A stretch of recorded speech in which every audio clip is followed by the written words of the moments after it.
think that's a very powerful statement. This meeting is being recorded. And one of the things that really impressed me about Butterfly McQueen is after she did these roles, she stopped because she understood that her continuing following these roles would also spread the idea that those roles were reality. So I like her idea about freedom. Thank you. Thanks, Dawn. Sorry, I hit the record button a little late and interrupted you there. Okay, next on our agenda is misinformation of the day, and I'll be doing the misinformation presentation today. I've got something really interesting put together for y'all. After misinformation of the day, we'll be turning to Karen Seal for our member story, and then our main speaker, Ken Gould. So without further ado, I'm going to dive into the misinformation of the day.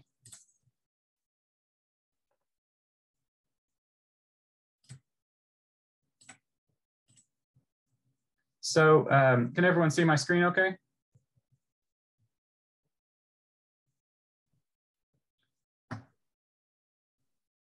So earlier this month, the news headlines were all over a story where the government was going to be dispensing crack pipes to people for free. It was all over Fox News, really rapid, just over and over talking about it. Can y'all see that presentation? Oops, let me make sure I'm sharing it correctly.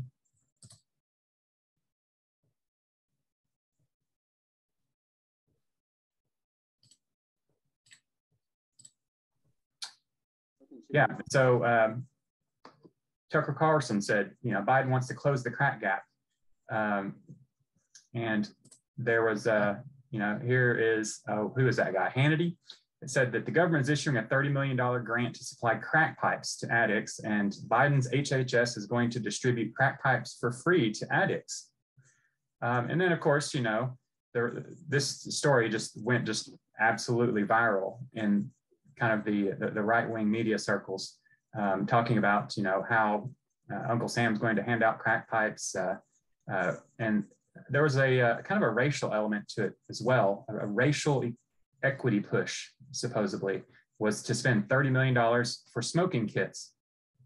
And so I thought this would be a good one to dive into. And it looks to me like just kind of a standard issue moral panic, right? But it's actually a little deeper than that. So the usual suspects, the usual, you know, politicians got all over Twitter saying, you know, that they're handing out, you know, crack pipes for all and all that stuff.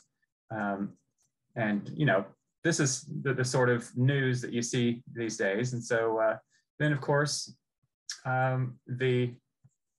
the rest of the media piled in and said, look, no, the Biden administration says they're not giving out crack pipes. This has been debunked, rebutted. You know, plenty of articles out there say, you know, no, the government's not handing out crack pipes to people for $30 million and that sort of thing. It's kind of a fact check. And on a superficial examination, this is the end of the story, right? But I went a little bit deeper, as we all should, and went to the actual funding opportunity for the Substance Abuse and Mental Health Services Administration. And, you know, it goes on for about 75 pages like this. But, you know, we're having overdose deaths exceeding 100,000 a year. And so they're looking to reduce the harms of drug use and deal with this overdose epidemic that we're seeing. And what is harm reduction, actually, the purpose of this grant? And so here's some, you know, really select quotes from this really long document. It's including a variety of things: overdose reversal medications, fentanyl test strips, overdose education and counseling, managing or expanding syringe services programs to control HIV, hepatitis C. And after the big political furor, you know, blew up, there was a statement from the HHS Secretary and Office of National Drug Control Policy that no federal funding will be used to put pipes in safe smoking kits. So again, is that the end of the story? Was this just kind of a moral panic that was completely made up from whole cloth by the right-wing media? Let's take a little deeper dive. Further down in the funding announcement, it mentions, this is just one bullet point among many. I mean, this is a very minor part, but the purchase of equipment and supplies that can include things like safe smoking kits / supplies. Those 4 words in that bullet point are what set off this whole scandal. And so what is in a safe smoking kits and supplies? And by the way, they also talked about, maybe vending machines to provide stock for that. Look at all the other supplies that are on here, though, for the broader context of this grant. Infectious disease testing, medication lock boxes so that kids don't get into their parents' drugs, overdose reversal medications, safe sex kits, PrEP, screening for infectious disease, sharps disposal kits, substance test kits, syringes to keep people, users using clean needles instead of sharing them, and then vaccination services and wound care management supplies for people who develop pretty nasty wounds from the use of these substances. So you can see that safe smoking kits are one little thing in a much broader context. And even this bullet point that I've selected here to show for all of you is one bullet point in a long list of other activities. So what's in a safe smoking kit? That's the key question, right? Does this include crack pipes? I found a New York City health pamphlet that said safer smoking kits often include glass stems, rubber mouthpieces, brass screens, lip balm, and disinfectant wipes. So the issue here is that people are using things like, aluminum cans or metal cans or broken beer bottle stems or whatever, just nasty stuff, and they're getting their faces all cut up. These people have hit rock bottom. They've lost everything. They don't even have a pipe to smoke with. And what's happening is they're burning their lips, they're cutting their lips, and because they have nothing, they're passing that pipe back and forth amongst themselves, or maybe the dealer supplies it. And that presents a blood-to-blood contact risk that could lead to the passing on of hepatitis or HIV. Also, don't ever suck on a Brillo pad. A lot of users will put a Brillo pad in there as a filter to suck the burning smoke through. And if you suck on a Brillo pad, the bad thing that can happen to you is that little shards of metal go into your lungs, and you don't even know how bad that can get. So the reason that they're putting these brass screens in there is because people are less likely to inhale Brillo pad particles. Here's a Canadian company that offers safer smoking kits. They sell these. And there it is, glass stem, crack pipe, 10 millimeter. And here's a meth pipe. So these pipes are parts of safe smoking kits, that, according to what's sold here and according to the New York City pamphlet. You can, public health agencies can buy these things just like they can buy syringes for syringe exchange programs. Again, but before we go from this slide, I want to point out that Fox News was really worried about the crack pipes, but not the meth pipes. Here's another example from a nonprofit explaining what's in a safer smoking kit. Again, Pyrex stem, pipe holders, these things preventing people from burning their lips and then transmitting blood from person to person. So in a few minutes of searching, I've found 3 independent sources from 3 different types of organizations showing that yeah, a safer smoking kit can include a pipe. So here's a little more information about meth mouth and the passing on of HIV and hepatitis C. It's listed as a risk on multiple websites that you can transmit HIV or hepatitis through the use of meth paraphernalia and sharing meth paraphernalia. The pipe can come very hot and burn the lips, creating open sores. And again, these folks are in a state of addictive desperation. They have nothing. They are improvising whatever they can to smoke with and passing these paraphernalia back and forth to each other. So this explains maybe a little bit of where the public health community was going when they put pipes in safer smoking kits and when that grant opportunity was put together. Of course, the misinformation is becoming reality. Now we've got laws being proposed to prevent the government from ever spending money to buy people crack pipes. That we're having a government funding bill being held up over this, and that could affect each and every one of our lives. But yeah, and the Biden administration quickly decided that this was not a political hill that they wanted to die on, and emphasized, of course, that the government is not buying crack pipes for anybody. But you can see that actually the claim was not unreasonable, although it was stated in an unreasonable way. The $30 million funding opportunity was for a lot more stuff, and they included that one item on the bullet point as something that you could do as an intervention to reduce harm from substance abuse. And so here's my verdict on this whole sad saga. Were the conservatives 100% incorrect about the potential for crack pipes to be included in safe smoking kits? No, they weren't. There's plenty of information that shows that can be included in a safer smoking kit. Did they take 4 words out of a grant notice way out of proportion and try to claim that the entire grant opportunity was about supplying crack pipes to people? Yeah, I'd say they're guilty of that. But the grant was a much wider range of opportunities. Does the distribution of paraphernalia encourage drug use, or does it? Is it an important tool in the hands of agencies that can put users, in contact with people who could help them recover? And so that's a scientific question, right? And we're going to get back to that. But you can see that our political process has totally derailed us from this scientifically answerable question. Is it reasonable to think the government wants to help people smoke crack or meth? No. The government's interests are in reducing the spread of infectious illness and putting people in contact with agencies that can refer them to counseling and substance abuse treatment.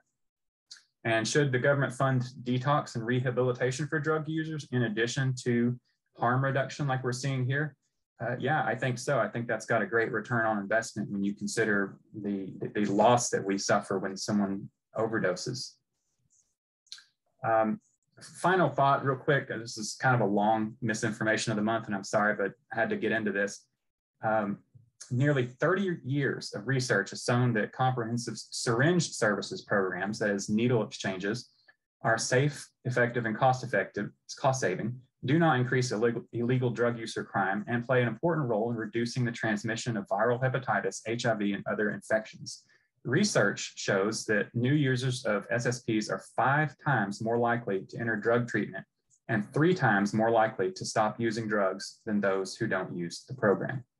So in the world of syringes and needle exchanges, they've got decades and decades of stacks of research showing that this is one of the most effective ways to get people off of drugs and to get them in contact.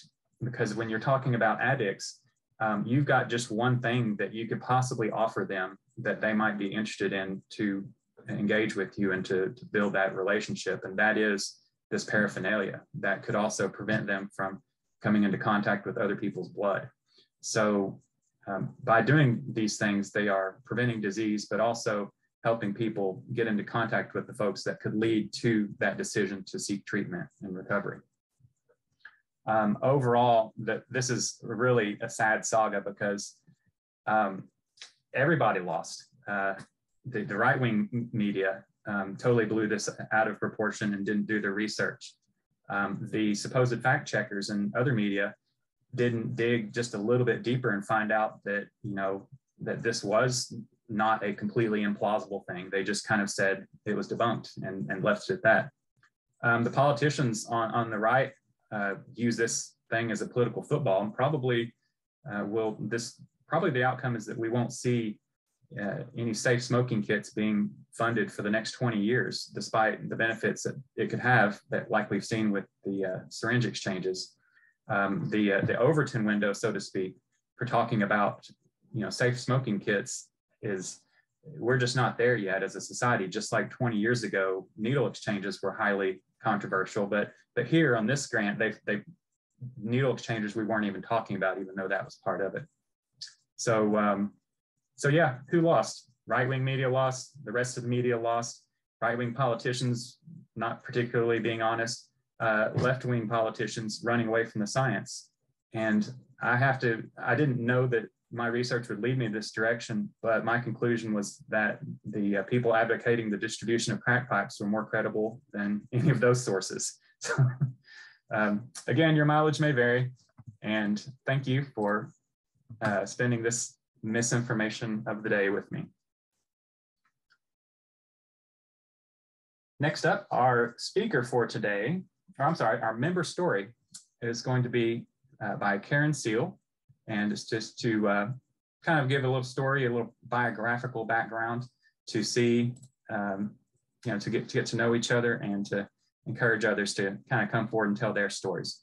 By the way, all the elements of our meeting today are elements that you could volunteer for, and we're looking forward to volunteers that could do research on misinformation, or to do a free thought of the day, or to give a member story or give a future presentation. So without further ado, take it away, Karen.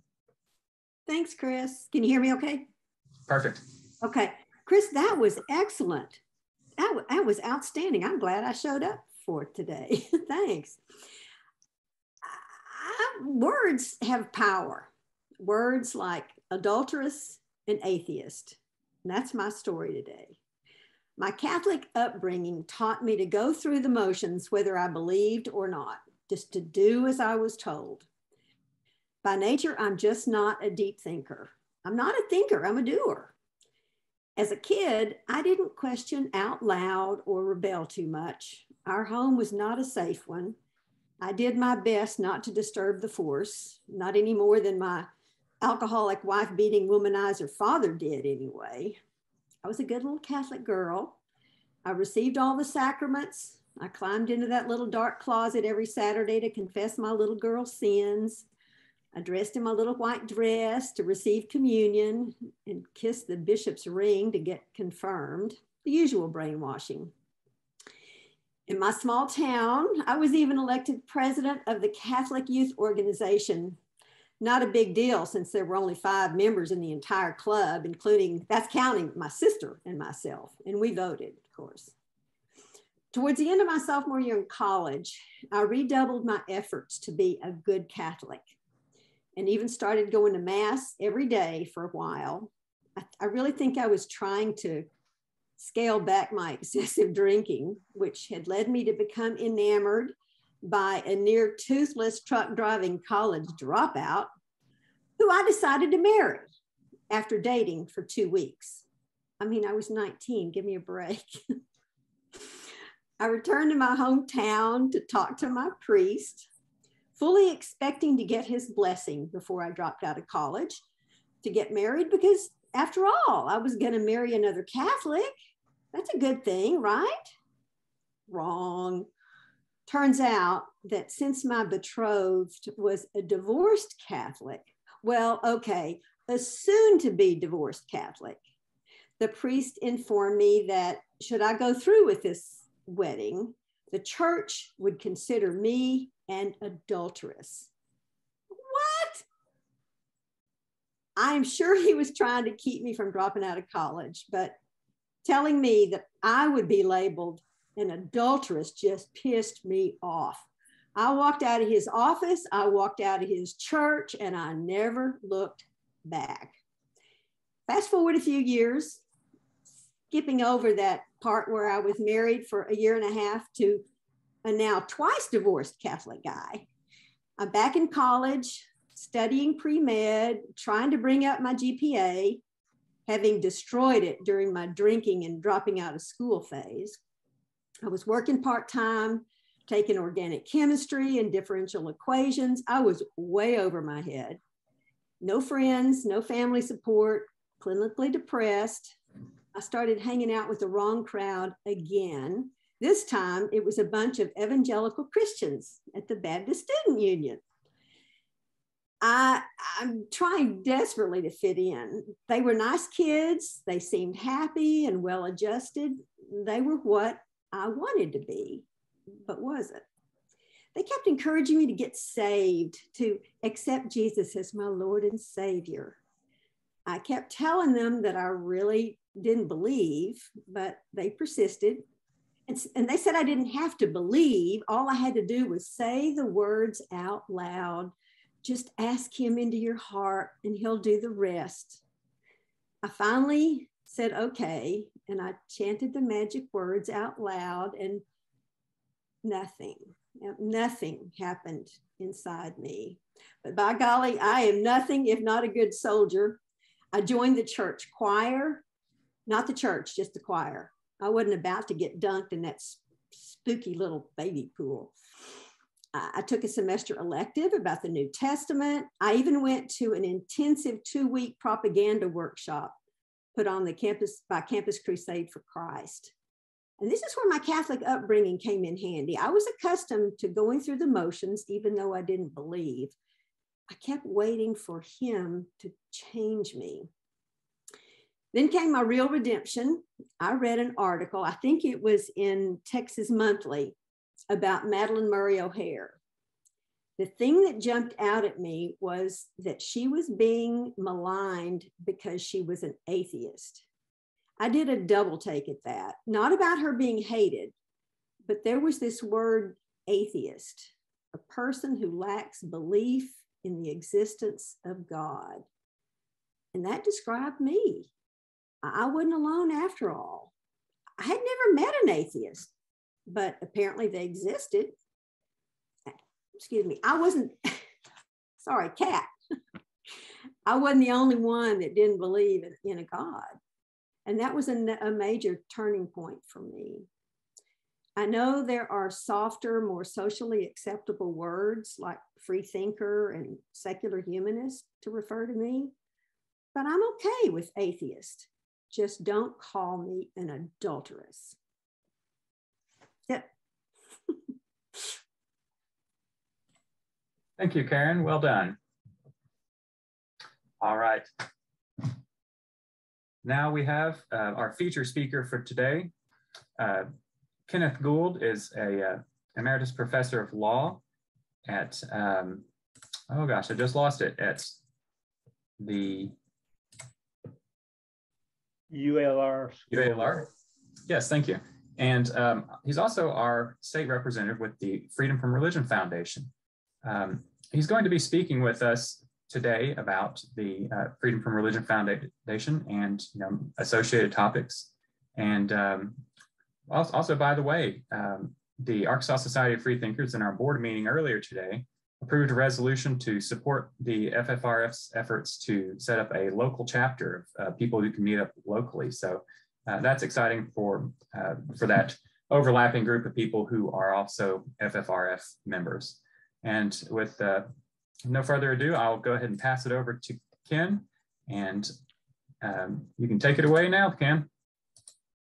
Okay, thank you very much, and thank you for the opportunity to talk to the Arkansas Society of Freedom from Religion. I sure wish we could be in person. I'm not fond of Zoom. I taught a class at the law school a couple years ago, and this was just before the pandemic. So the first 2 months, the class was live with the students, and the law school classroom depends in great measure on exchange between the faculty and students. And then when the pandemic hit and the law school went to Zoom classes, I found it very frustrating for 2 reasons. One, I was surprised at the extent to which I needed to be able to see the register what I was saying was making on the students. I could say what I regarded as the most uproarious, funny things. And with the Zoom, I couldn't tell whether there was any reaction or not. There may well not have been, but I would like to have known. And the second thing, and I'm going to try to pull this up, was that the day before we went to Zoom, I practiced a bit by myself in my office. And when the Zoom photo came up of me, I was aghast, shocked. I'm no longer 20 years old. And that was a kind of a disastrous revelation for me. So I'm going to try to show you what I did and we'll see how this works. And I don't think it's going to work well. It's probably the answer, but let's see. I'm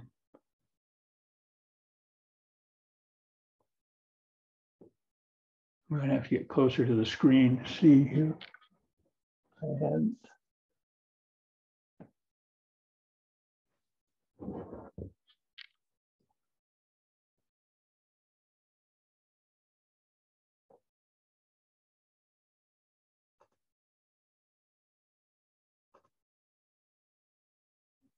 Yeah, it's not going to work.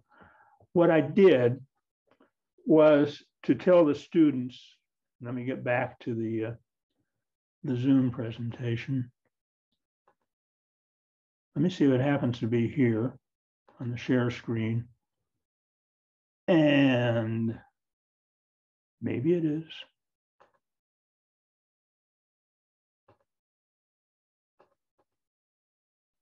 Nah.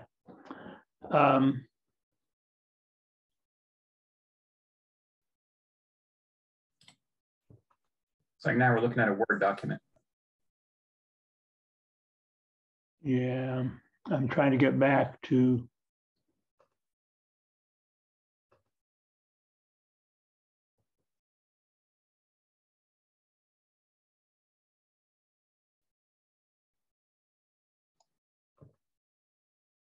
Don't want to do that. Just unshare it. It should go back to you. Yeah, I don't see that as, okay, all right. Okay, well, what I did was to tell the students that not to pay attention to the image they were seeing on the screen, that the real picture of me was what would appear next. And what appeared next was a photo of Clark Gable. And I told them that's what I really looked like. Now, I didn't stop to think that these students didn't know who the hell Clark Gable was anyway, so it didn't make a lot of difference. But that was my attempt.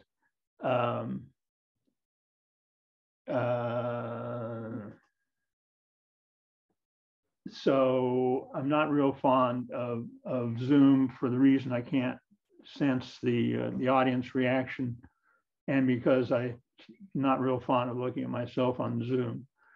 Well, as you can see, I'm in the bedroom of my house, seated, and there's a couple reasons for that. A few days ago, I was involved in a bicycle accident and suffered a pretty serious large hematoma on my left leg, and it hurts to stand. And I don't know that standing was the thing to do here anyway. You can see the crutches in back behind me. So I can't really walk or get around. And the other reason for doing it in the bedroom is that I'm looking at you on a 60-inch TV. And for the first 33 years of my married life with my wife, Judy, we had a 22-inch cathode ray tube. And then she, a couple years ago, became ill with cancer. And I decided that it was time to move up from the 22-inch cathode ray screen to a 60-inch TV, because she was a huge Green Bay Packer fan. And that year, the Packers were predicted to win the Super Bowl. And I wanted her to be able to see the Super Bowl and the Packers win. And Judy was an incredible expert on football. Witness that we were in a cafe a restaurant here in Little Rock a few years ago. It just opened. No seats at the table, so they seated us at a bar. And there was me to Judy's left, Judy, and then a guy to the right. And in no time at all, she was involved in an argument with this guy about the merits of the Green Bay Packers and the Dallas Cowboys. And it got a little heated. And I hadn't taken a look to see who was at Judy's right. And I looked around and saw that she was arguing with Jerry Jones, who owns the Dallas Cowboys, and holding her own with Jerry Jones. So I thought I'd take advantage of the 60-inch TV here. I suppose at this point I should report the sad news that Judy died July 9th of last year. And the Green Bay Packers didn't make it to the Super Bowl anyway. So although it's been about 2 years, I'm going to see if I can take the TV back to Best Buy because the Packers didn't get in the Super Bowl. My reason for buying the set vanished, and I'm sure Best Buy will understand that. And you're getting some exposure to my sense of humor. I hope you're not taking this seriously. But there are 3 topics that I want to talk about. One is to kind of just, for those of you who aren't familiar with the Freedom from Religion Foundation and what it does, to tell you a little bit about that. And in connection with that, report on the end of November of last year, start of February, getting my months, end of November, start of December convention that was held, Freedom from Religion convention that was held in Boston that I attended. And then the possibility of establishing a chapter in Arkansas, and finally, kind of tangentially related to all that, is my route to non-belief, which I don't know, I hope you might find interesting. So the Freedom from Religion Foundation, what it does, it claims to be the largest organization, national organization in terms of numbers of members of atheists and agnostics in the country. And they do appear to be the best organized, to me at any rate, at the national level. They publish a newspaper, 30, 40-page newspaper that appears 10 times a year. It's not quite monthly, it appears 10 times a year. And the headquarters, if you ever make it to Madison, Wisconsin, or if you've been there, be sure to visit the Freedom from Religion Foundation headquarters. It's a beautiful building. If any of you know Charlie Bolton, Dr. Charlie Bolton, who was a history professor at UALR, his cousin Brian funded a part of the building, this beautiful building. There's a section, a wing called the Bolton section, and it's worth just seeing the building to see how beautiful it is and all of the things that they have displayed there, just to go there. They appear to be very well funded. I'm not sure the sources are funded, but they appear very well funded. The newspaper, which is called Free Thought Today, is very well done. It includes a report on all their activities of the previous month. And what they do in large measure is litigation in regard to First Amendment / religion rights. And even more than that, I think they're successful. Litigation takes a long time, as you know from the 10 Commandments litigation here in Arkansas. And my wife, Judy, was one of the plaintiffs in the ACLU suit. There are 2 suits to block the 10 Commandments monument that stands on state capitol grounds. And Judy was a plaintiff in the ACLU suit. The Freedom from Religion Foundation is bringing a companion suit. They've been joined. They're treated as one suit now. Unfortunately, another member, it was Judy and 3 of her friends who are bringing the suit, and another of her friends has now died. And for those of you who might be lawyers or have an understanding of what's called the standing issue in lawsuits, there's real concern with whether the Freedom from Religion Foundation would have standing, because they're not directly, they can't quite make the argument that they're directly affected by the 10 Commandments monument. And the position of Judy and her 3 friends was that they had a history going back for years before the monument was constructed of running by on Saturday mornings, literally on a jog, or biking by what is now the Ten Commandments statute. And so that was an affront to them that was a little different than affected other people. So that's their standing argument. The suit is kind of on a hiatus right now. Not much is happening. And so that yet has to play out. They have a very large legal staff that brings the litigation, but more importantly, whenever they receive notice that a school district is holding prayers in the school or doing something else untoward regarding First Amendment rights, they send them letters. And about, I would estimate, 90% of the time, the school districts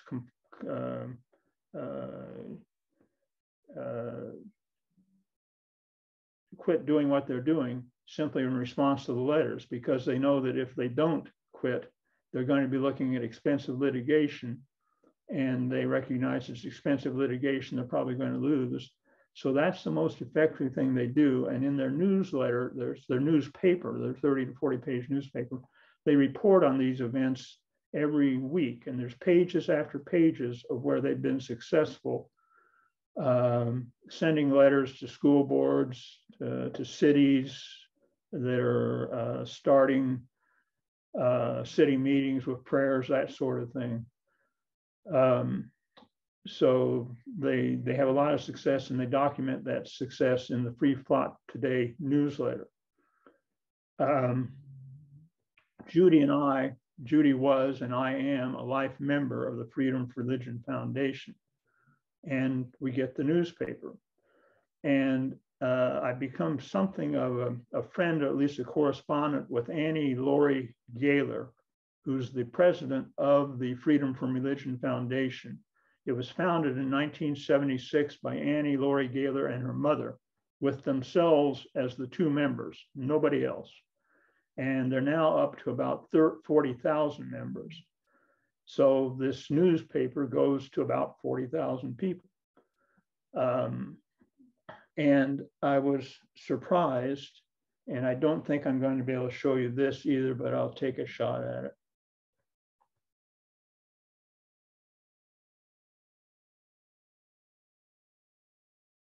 Let's see.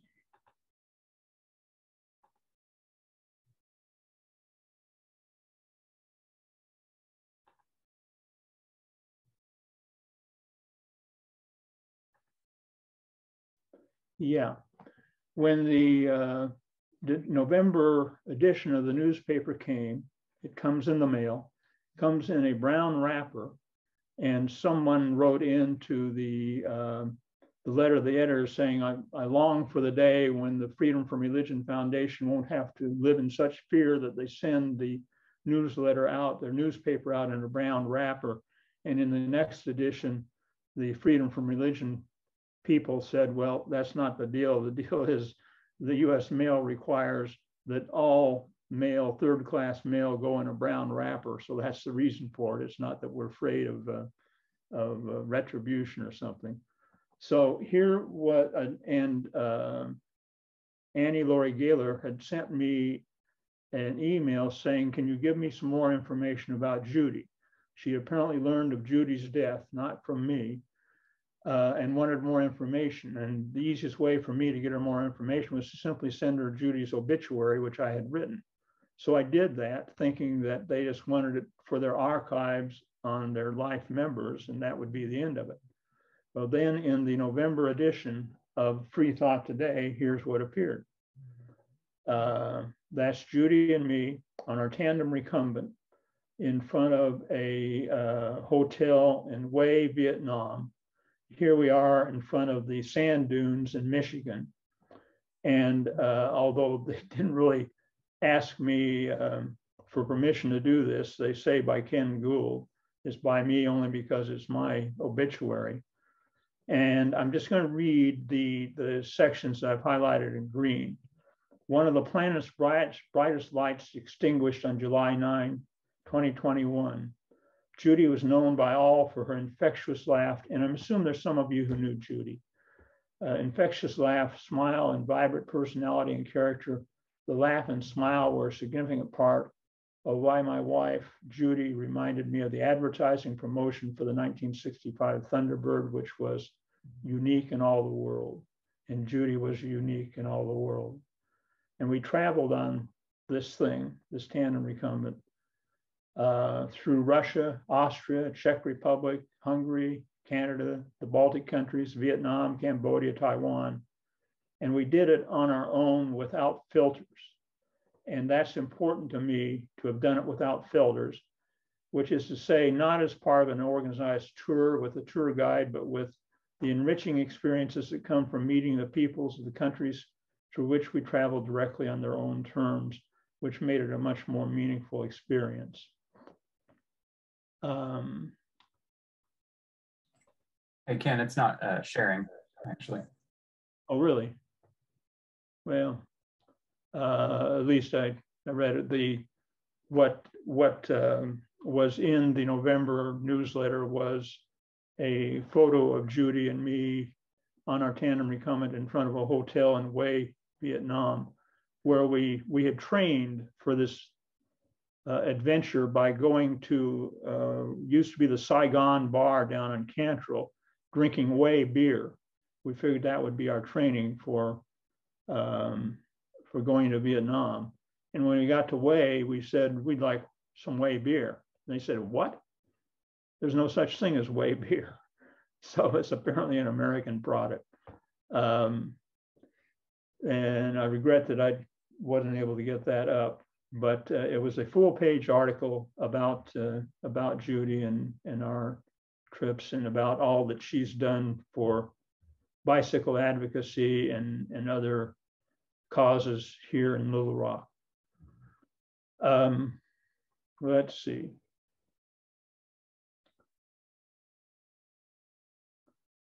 Well, let me report on the Freedom from Religion Foundation convention that I went to in Boston at the end of November, the first part of December.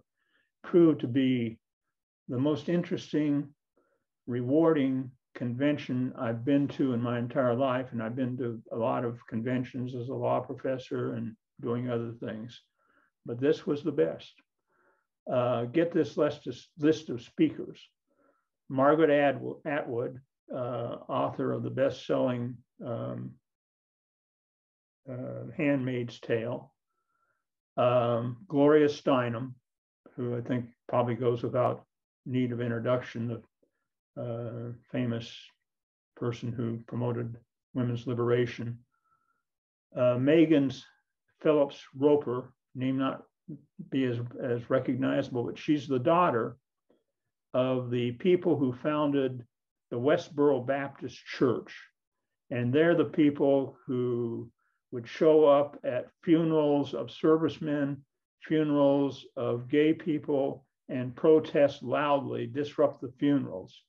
And she left that organization and wrote a book about it called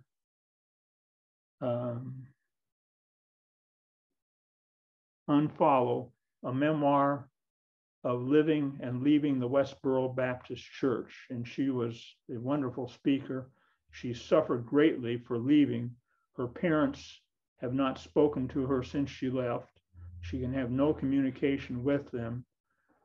She still loves her parents, despite they're pretty weird. They're both lawyers, incidentally. But no communication with them at all.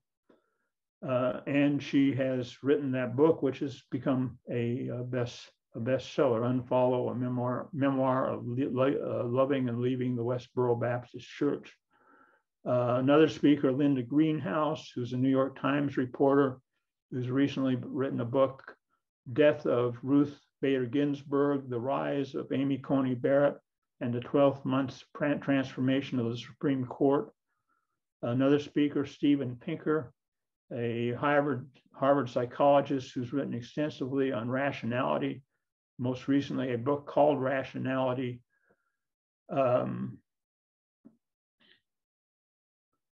Why It Matters, Why It Seems Scarce, and an excellent book that I'm trying to plow through. It's pretty deep, but makes the case for the world being governed by rationality rather than myth and superstition, and does it in a scientific way.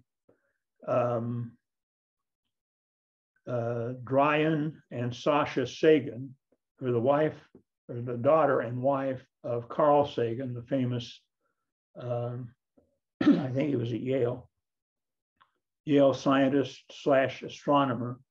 And they both spoke for 20 to 30 minutes each without notes, with greater brilliance than most of us could have merited for a year's preparation. They were just wonderful. And the daughter of Carl Sagan, Anne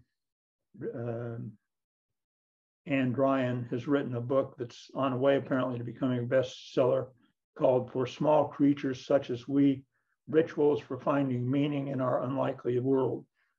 And they're both atheists. I can't resist telling you a story about Gloria Steinem's speech at the convention. She spoke, and as is typical at most conventions, after each speaker, there was a microphone in the center aisle, and people could go to the microphone and ask questions for a period of time of the speaker. The first guy to speak just seemed to be filled with a sense of righteous indignation. And he said, well, I want to thank you, Gloria, for all you've done for the cause of women's liberation and preventing sexual abuse of women. But I want to tell you, men can be sexually abused as well. He said, I was in a consensual sexual relationship with a woman. And when it was over, she said, the only reason I had sex with you was to get pregnant. I don't like you. Now get out of here. And so he said, so men can be sexually abused as well. And he said to Gloria Steinem, what do you think? And she immediately, without a second, and I wish I had this ability myself, said, sounds to me like you were relying on somebody else to take care of the birth control measures. Next question. And I thought that was a wonderful response to this guy who was obviously a jerk.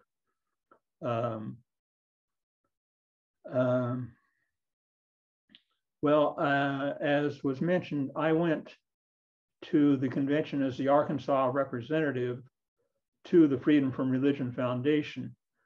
And when they sent out the materials in advance of the convention, one of the options was to run for office as state representative from your state. And I thought, well, I'll do that. And I recognized it wouldn't be too difficult to do because I suspected I'd be the only person there from Arkansas. And sure enough, I was. And sure enough, I was elected. And one of the reasons I did that was I wanted to give these people, most of whom I ran into there and had been to previous conventions as well. You mentioned you're from Arkansas, and that's oh my God, I can't believe anybody lives there. How can you live there? Well, I wanted to let them know that there were people living here who were progressive, who were non-religious, and who were forward thinking. And running as state representatives was one of the ways I did that. And so I went to the state representatives meeting, and purposely during a panel discussion at the meeting, I stood up and asked a question I kind of wanted to ask, but I was asking it also because I simply wanted to stand up and say, I'm from Arkansas, you need to know that. So I said, I'm from Arkansas, and you're looking at a man who won a bitterly contested election to become the state representative from Arkansas. And after it was over, I realized I should have said, hey folks, that's a joke. Because when I sat down, people came over and started congratulating me on my tremendous victory. And then to top it off, they paraded all of us at the state representatives meeting out onto the steps in the hotel, and it was a large hotel, and took a photo.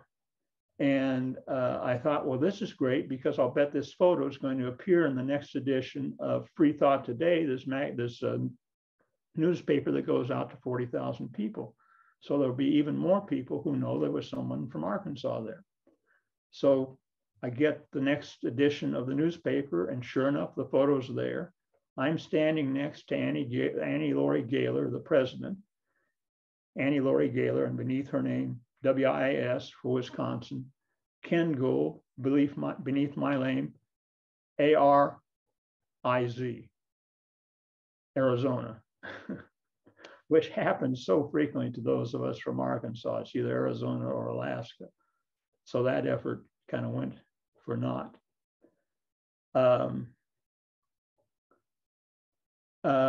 One other thing about the convention, I had kind of an epiphany at some point during the convention.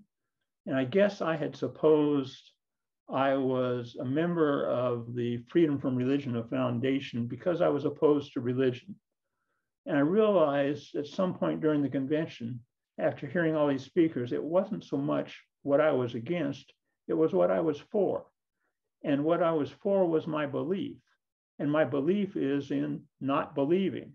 That is my belief. I believe in not believing until there's evidence presented to justify that belief, either scientific evidence or other evidence to justify that belief that is not being founded just on superstition or intuition or conspiracy theories. And that kind of made me feel better about what I was already believing. So that was kind of a benefit of going there. Now, the possibility of establishing an Arkansas chapter, I was very pleased to learn just a few minutes ago that the board, the Arkansas Society of Free Thinkers board, had passed a resolution moving toward trying to establish an Arkansas chapter of the Freedom from Religion Foundation. And I think that would be very good for Arkansas and for the Arkansas free thinkers. Darn near everybody I ran into there was a member of the free thinkers in their state. So they were both members of the Free Thinkers organization and with the Freedom from Religion Foundation. They didn't see any conflict between the two, and I see the two as complementing. Seems to me the Freedom from Religion Foundation kind of has a stronger national presence. They do have this legal team, which may be as many as about 20 lawyers. I should have looked that up before today. I didn't. That acts on their behalf, and they have some respect nationally for that. So I would see those of us who have that belief, or if you will, lack of belief in Arkansas, being benefited, and Arkansas being benefited by being in membership both of the Society of Free Thinkers and the Freedom from Religion Foundation. So Ann Orsi and I have talked about this. I think Ann and I are both supportive of doing that. And we're going to move ahead with seeing whether there's sufficient interest in establishing a chapter or possibly chapters here, because I got an email from a man in Northwest Arkansas who's also interested in establishing a Freedom from Religion chapter. And so it may be that we could combine and establish one chapter in Arkansas or two. Seems to me that Arkansas is such a small state population-wise, and we're so overwhelmed with people like the woman who's running for Republican nomination for governor, Sarah Huckabee Sanders, with their attitude that it would be better if we had one organization to confront all that rather than two separate organizations. But that's an issue to be dealt with on another day. At any rate, you can expect, I think, that we will be in contact, seeking to discern the extent of interest in Arkansas and among the Arkansas Society of Free Thinkers for doing that, for establishing a chapter, because not all states have chapters, and we would be I'm pulling this off the top of the head, not an exact study, but I would guess that somewhere between a half and 3/5 of the states have Freedom from Religion Foundation chapters. So I hope you will be interested in pursuing that with Ann and me. Now, last topic I wanted to talk about was my route to non-belief. I had grown up Presbyterian. I can recall kind of my first thinkings that this was not all making a lot of sense to me. When in high school, I think my sophomore, junior year, I worked for a carpenter in this little town of Lyons, Nebraska, 1,020 quality human beings, as I like to say. And this carpenter was quite a man because he was very well read. He was a carpenter, but he knew a lot and continued to read a lot. And one day at lunch, we got to talking about religion. And he said, Doc, and I was called Doc. My father was a veterinarian. He said, Doc, I don't know about you, but if my wife comes home one night and says she's been immaculately conceived, there's going to be some questions to be answered. And at that point, I thought, well, maybe there is more than this, and particularly if this carpenter thinks that. And then when I went to college, I was recruited to be the youth fellowship leader, the adult youth fellowship leader for a large Presbyterian church.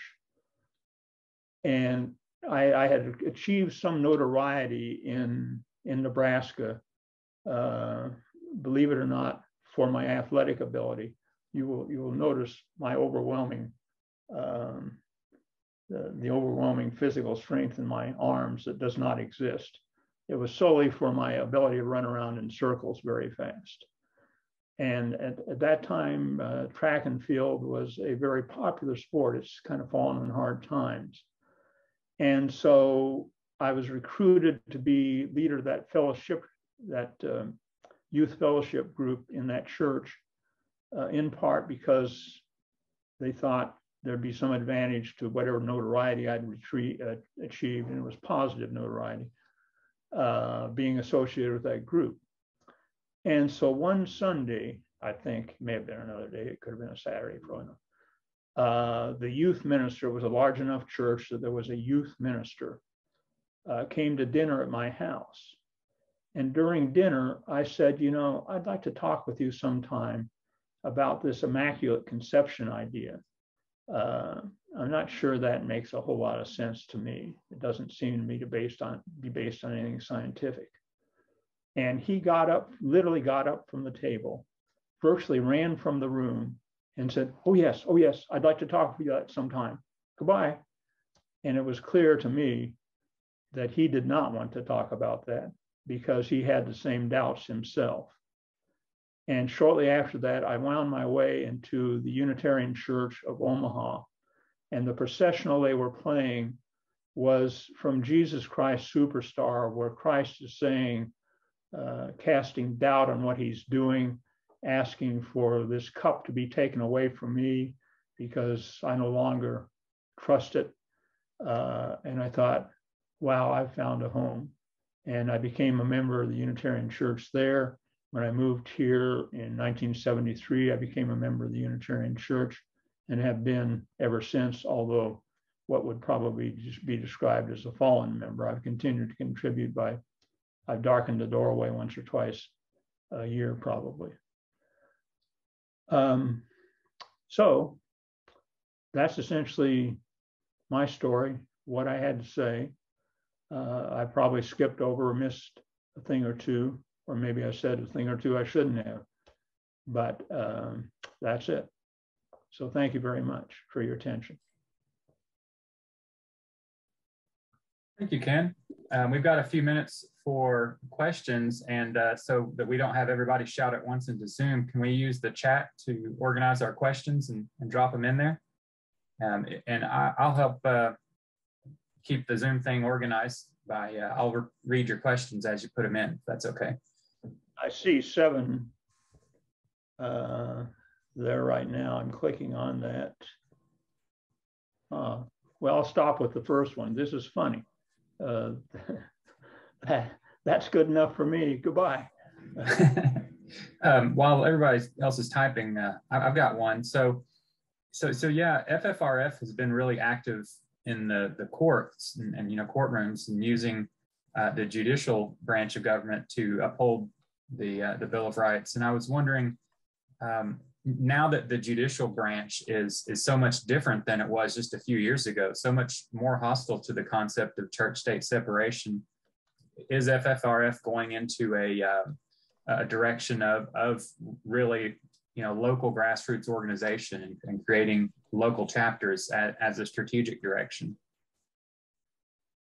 My sense is they're not focusing on local chapters as much as I would like them to.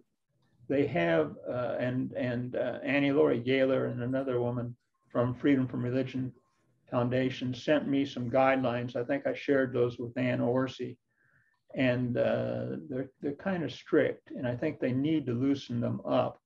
I think we could meet them, but I wish they would rely on chapters a little more than they are.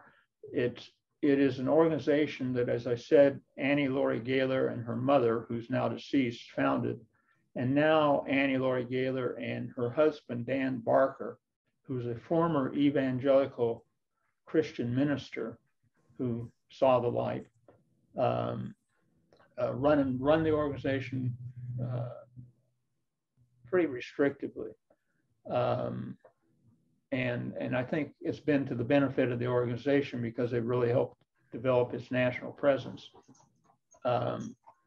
And so Ann and I, and perhaps we'll share those guidelines with all of you or anybody who'd be interested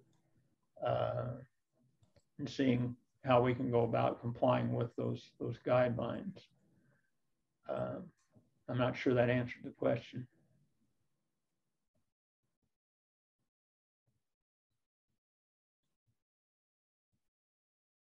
Anybody else have any more questions? Well, I see some up on the chat. One was Judy's last name Gould as well? No, it wasn't. And I'm glad it wasn't. Judy did not want to change her name from Lansky to Gould. And I did not want her to change the name from Lansky to Gould. Doing that, requiring another human being to change their name, and I don't mean to speak critically of anybody any woman who's kept their last name, or who's taken their husband's name, I should say. But it almost indicates a sense of ownership and responsibility. And anybody who thought I might own Judy Lansky or have a sense of responsibility for Judy didn't know Judy. And I see a mention of the Buddy Valine's retirement video. And she and a friend, Peggy Muncie, put together an event at big hotel downtown. 500 people attended, paying, I think, around $100 each to raise money for bicycle advocacy of Central Arkansas that Judy and I and a cardiologist from North Little Rock named Rob Lambert had started. But her name was Judy Lansky.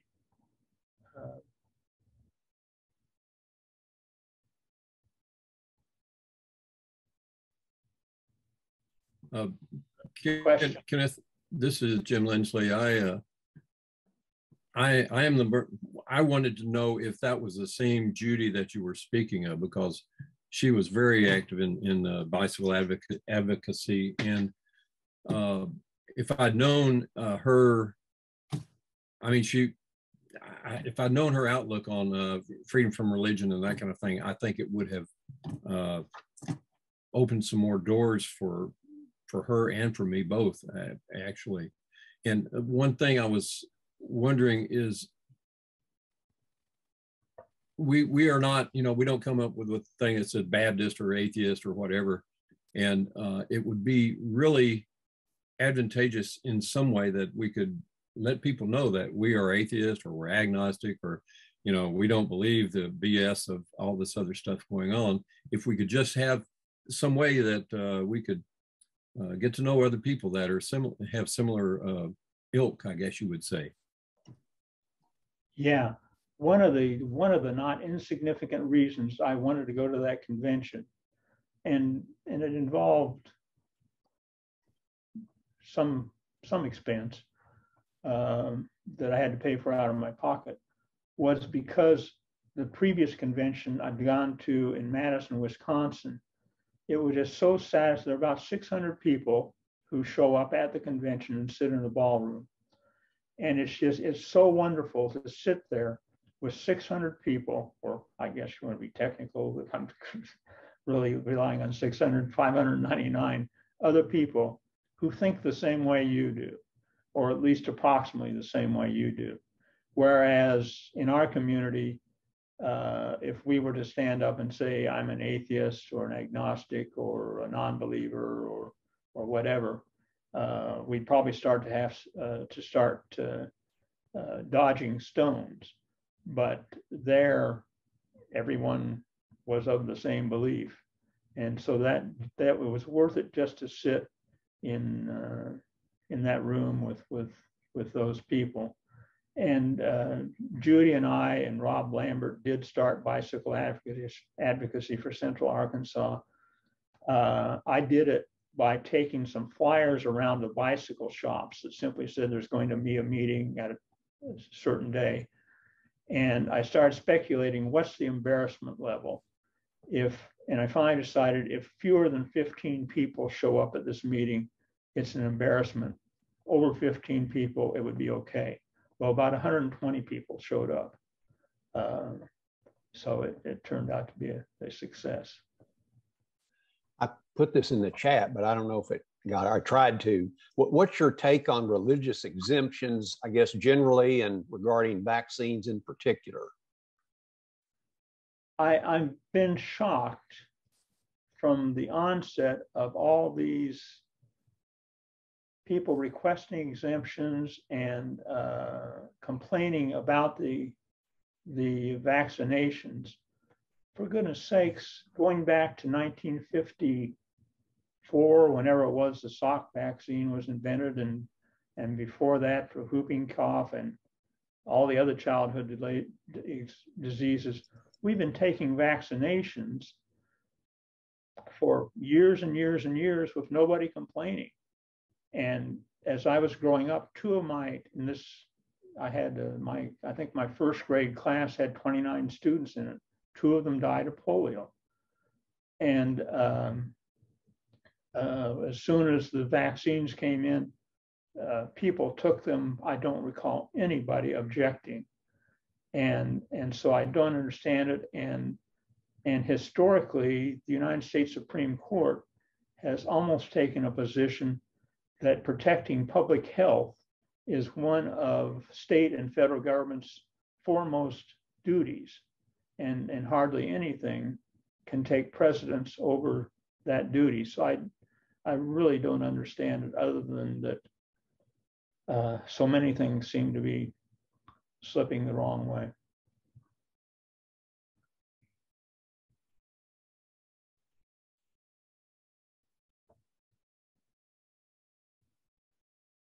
If there's any other further questions, I'd be glad to answer.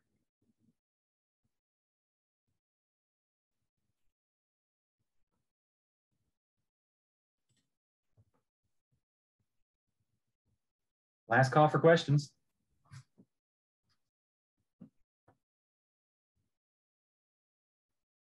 All right. Well, thank you, Ken.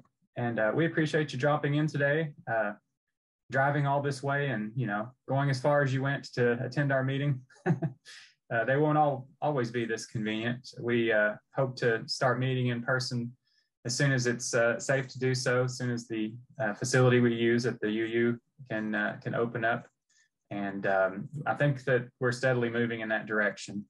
And so glad to hear it. And so I definitely agree that, with the idea that political power and influence, it starts at the grassroots level. It starts at the community level. That's how the evangelical churches came to control as much as they do, and that's our path to success as well. And especially with the courts the way they are. So I hope you found today's meeting thought-provoking, and we hope to, be able to meet again soon. If you're glad that people in Central Arkansas are organizing the secular community and working to improve the lives of free thinkers, please consider joining ASF through arfreethinkers.org. And I'm going to actually demonstrate just how easy it is. Here we are at arfreethinkers.org. You just hover over Get Involved and click Join. We've got 2 join options. You can join just for 1 year, or you can set up an automatic renewal. And so those options are available to you. And then to keep up with events, we use meetup.com. You should go to your, you can just see the event calendar here, your next event, and it lists all the things that we have going on here in the Arkansas Society of Free Thinkers. You can even go to the calendar at the bottom of the group, and apparently I'm hogging bandwidth because it's taking a while. And if you click here, you can just see all the things that we have going on, even the handful of things that we can do while physical meetups are not possible. Here's the calendar, and if you want to look at it in that view, and down here at the bottom, you have an iCal link that you can use to, if you're so inclined, you can update your Google Calendar so that the ASF events can overlap, and you can switch them on and off on your own calendar to see what you can attend and what has an overlap. And this may not seem like a big thing now, but in the future, when we have lots of stuff going on, again, it'll be pretty important to be able to keep in touch and keep up to date on what's going on. Meetings sometimes get canceled. You'll want to be able to be aware of that. And you can do so by keeping up with meetup.com and using the RSVP button as much as you can. And as I mentioned before, there's all sorts of opportunities to have your voice heard here at ASF. You can volunteer to do the free thought of the day is a quick and easy thing to do if you have a particular quote or passage that you'd like to read, or if you have just a thought or experience that you'd like to share. The member moment that we had, like Karen gave earlier today, is an opportunity to tell a personal story and get to know people, and by letting them get to know you. And then, of course, the misinformation moment that I delivered earlier today, that's something that you can do as well. Put together something about a passion project or a topic that you're aware of, maybe something that you're professionally involved in that we might need to know about, where there's some misinformation out there. It is definitely an ASF's mission to attack misinformation and find out where it is and spread the word, because we're not all in this, as just what we see and hear on our own individual screens. We have to put our heads together and navigate through this world of absolutely full of misinformation. And finally, if you have a presentation that you think would benefit our organization's members, then please give us a shout. You can email us at info@arfreethinkers.org. That's info@arfreethinkers.org. And again, please join us, and we'll see you guys again next month on the 20th. Ken, do you have a quick question? Well, I was just going to add something purely for purposes of humor. Went to the convention in Madison, Wisconsin 3 years ago. They didn't meet last year because of the pandemic. And the last speaker was Paula Poundstone. And if you know Paula Poundstone, she's a comedian, the funniest person left on the planet as far as I'm concerned. And she tore into golf. She hates golf, and she talked about the Golf Channel. And she said there's a Golf Channel, and there's one where they just talk about golf. And the announcer will say, well, Charlie, what were you trying to do out there today? And Charlie will say, well, I was just trying to get the ball in the hole. And then they'll say, well, now let's take some questions. And Paula Poundstone said what they ought to do is send somebody about 100 yards out on the course and let the golfers try to hit them with golf balls. And she said, now you got a real sport.